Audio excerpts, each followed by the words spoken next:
السلام عليكم مشاهدي قناتنا الكرام. هل تصدق أن هناك أراضٍ لا تتبع لأي دولة؟ شهد العالم الكثير من الحروب بين الدول على أراضٍ مختلفة متنازع عليها، وهي كثيرة جدا، لكن الأغرب من ذلك هو وجود أراضٍ في العالم لا يريدها أحد. هذه الأراضي لا تخضع أبدا لسيادة أي دولة، وفي وقتنا الحالي هناك أمثلة على ذلك.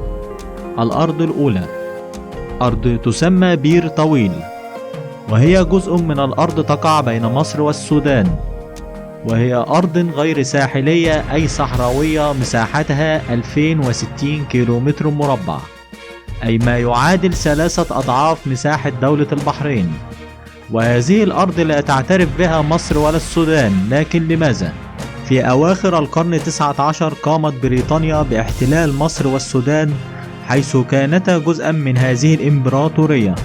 وفي عام 1899 قررت بريطانيا رسم الحدود بين هاتين الدولتين من أجل تقسيم الحكم والسيطرة، وقررت أن يكون خط العرض 22 هو الحد الفاصل بين الدولتين، أي يضع أحد الخطين أراضي بير طويل تحت سيطرة السودان ومثلث حلايب ضمن حدود مصر، في حين يضع الخط الآخر على العكس حلايب تحت سيادة السودان وبير طويل تحت سيادة مصر. ثم اكتشفوا بعد ذلك أن هذا الحد قد تسبب في مشاكل كثيرة للناس هناك، خاصة الذين يعيشون في الجانب المقابل لمثلث حلايب، وهم قبائل البيجا، حيث كانت تعيش هذه القبائل في المنطقة الحدودية، وكانت لها أراضي ومزارع في الجهة الأخرى من الحدود، فلذلك قد تم فصلهم إلى جزئين بهذه الحدود. ومن الناحية الأخرى قبائل العبابدة، والتي تم فصلها أيضا إلى جزئين، لذلك تم رسم الحدود مرة أخرى بعد 3 سنوات.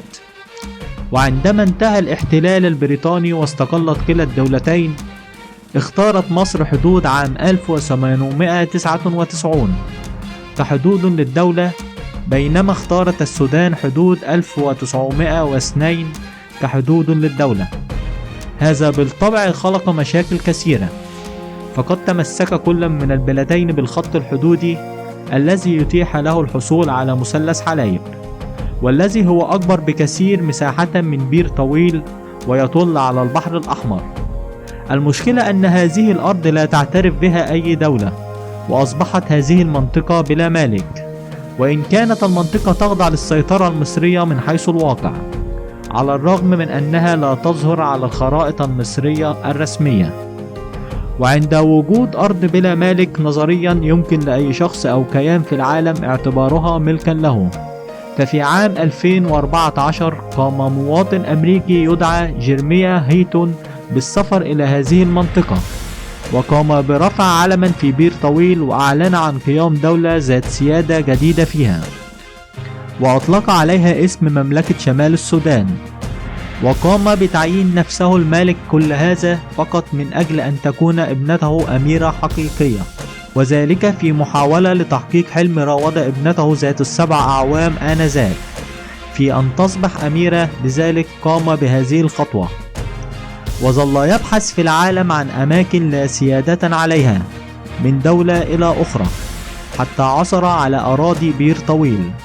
وبالطبع من الناحية السياسية هذا الادعاء غير كافي، فمن أجل إعلان دولة جديدة يجب توفر العديد من الشروط، أهمها وجود سكان دائمين وتشكيل حكومة ووزارات في المنطقة، وكلا الشرطين لا يتوفران في حالة هذه الدولة، ولذلك لم تعترف أي جهة حكومية في العالم بهذا الادعاء.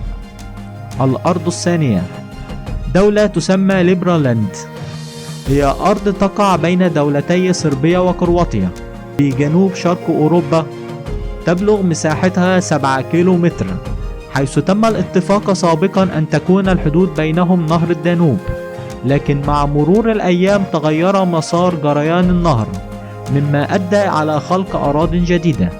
اختلفت الدولتان حول الموضوع. كرواتيا قالت أنها تعترف بالحدود السابقة، أي قبل تغير مسار النهر، بينما صربيا قالت بأنها تعترف بالمكان الحالي للنهر. تخضع المنطقة تحت إدارة كرواتيا طبقا لاتفاق عام 2000، ولكنها لا تهتم بها كثيرا، وبعد 15 عاما لا تستطيع أن تطلق على المنطقة كرواتيا أو صربيا بل ليبرالاند. قام شخص يدعي فيد جيدلا وهو مواطن تشيكي الجنسية بإعلان هذه المنطقة كدولة له واسمها جمهورية ليبرالاند، لكن بالطبع ليس هناك اعتراف حقيقي بهذه الدولة كدولة رسمية من جميع دول العالم. ومن الطريف أن هناك دولة واحدة في العالم التي تعترف بها، وهي مملكة شمال السودان التي لا يعترف بها أحدا. فقد أصدر ملك الدولة كما ادعى إعلانا رسميا يقر به ويعترف بجمهورية ليبرالاند كدولة مستقلة، وقام مؤسس الدولة بعمل موقع على الإنترنت وطلب فيه المساعدة المادية من أجل بناء الدولة، ورحب بالأشخاص الذين يودون الحصول على جنسية هذه الدولة من خلال إعباء الطلب وإرساله له. في الواقع تقبل الفكرة الكثيرين دون تفكير، حتى فقد تقدم للتطوع أكثر من 5000 شخص، وقام 400,000 شخص أعلنوا عن رغبتهم في الحصول على هذه الجنسية. وهناك فريق من 7 متطوعين يعمل على فحص الطلبات على الإنترنت. ففي الواقع هي أرض بلا شعب، لا توجد حكومة أو قوانين ولا ضرائب ولا خدمات. فمن الغريب أن تستيقظ في الصباح لتجد أن دولة جديدة قد تم إقامتها في قطعة أرض لم يكن لها شعب، ولكنها تملك رئيس قام بتعيين نفسه رئيس لها. الأرض الثالثة، القارة المتجمدة الجنوبية، تقع في الجزء الجنوبي من الكرة الأرضية، يحيط بالقارة كل من المحيط الجنوبي والهادي والأطلسي والهندي، وتبلغ مساحتها الإجمالية حوالي 14 مليون كيلومتر مربع. القارة مغطاة بالجليد بنسبة 98%، ويساوي حجمها ضعفي القارة الأسترالية، ولا يزيد تعدادها السكاني عن 5000 نسمة.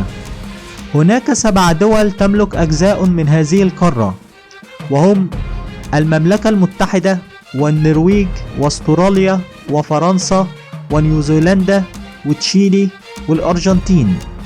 بسبب الخلافات والنزاعات بين هذه الدول على هذه الأرض، قرروا إنهاء المشكلة، حيث قاموا بإنشاء معاهدة تنص على وقف النزاع بينهما على هذه الأرض، وعدم أي محاولات لاستخراج المعادن من القارة لمدة 50 عاما على الأقل، والاتفاق على عدم السماح لأي دولة إعلان وامتلاك أي جزء إضافي من هذه القارة، وإنما سوف تكون الملكية لجميع الدول المشاركة بهذه الاتفاقية، ويحق لهم استخدام جميع هذه الأراضي خدمة للأبحاث العلمية والأغراض السلمية دون مشاكل مع أي دولة أخرى، وعدم استغلالها لأي استخدامات عسكرية أو إنشاء أي قواعد عسكرية بها أو إجراء أي تجارب ذو طبيعة عسكرية، والاحتفاظ بهذه الأراضي للدول التي أعلنت ملكيتها قبل توقيع الاتفاقية. هذا أدى إلى وجود أجزاء من هذه القارة دون أي مالك. عدد الدول في هذه الاتفاقية 53 دولة، مما يعني أنه يمكن للأشخاص أو الدول غير المشاركة في الاتفاقية الذهاب إلى هذه المنطقة وإعلانها له، ولكن لا يفكر بذلك الكثير. فأقل درجة حرارة سجلت في العالم كانت في هذه القارة، وخصوصا في هذه المنطقة، والتي بلغت 89 درجة تحت الصفر. شكرا لكم مشاهدي قناتنا الكرام، وإلى اللقاء.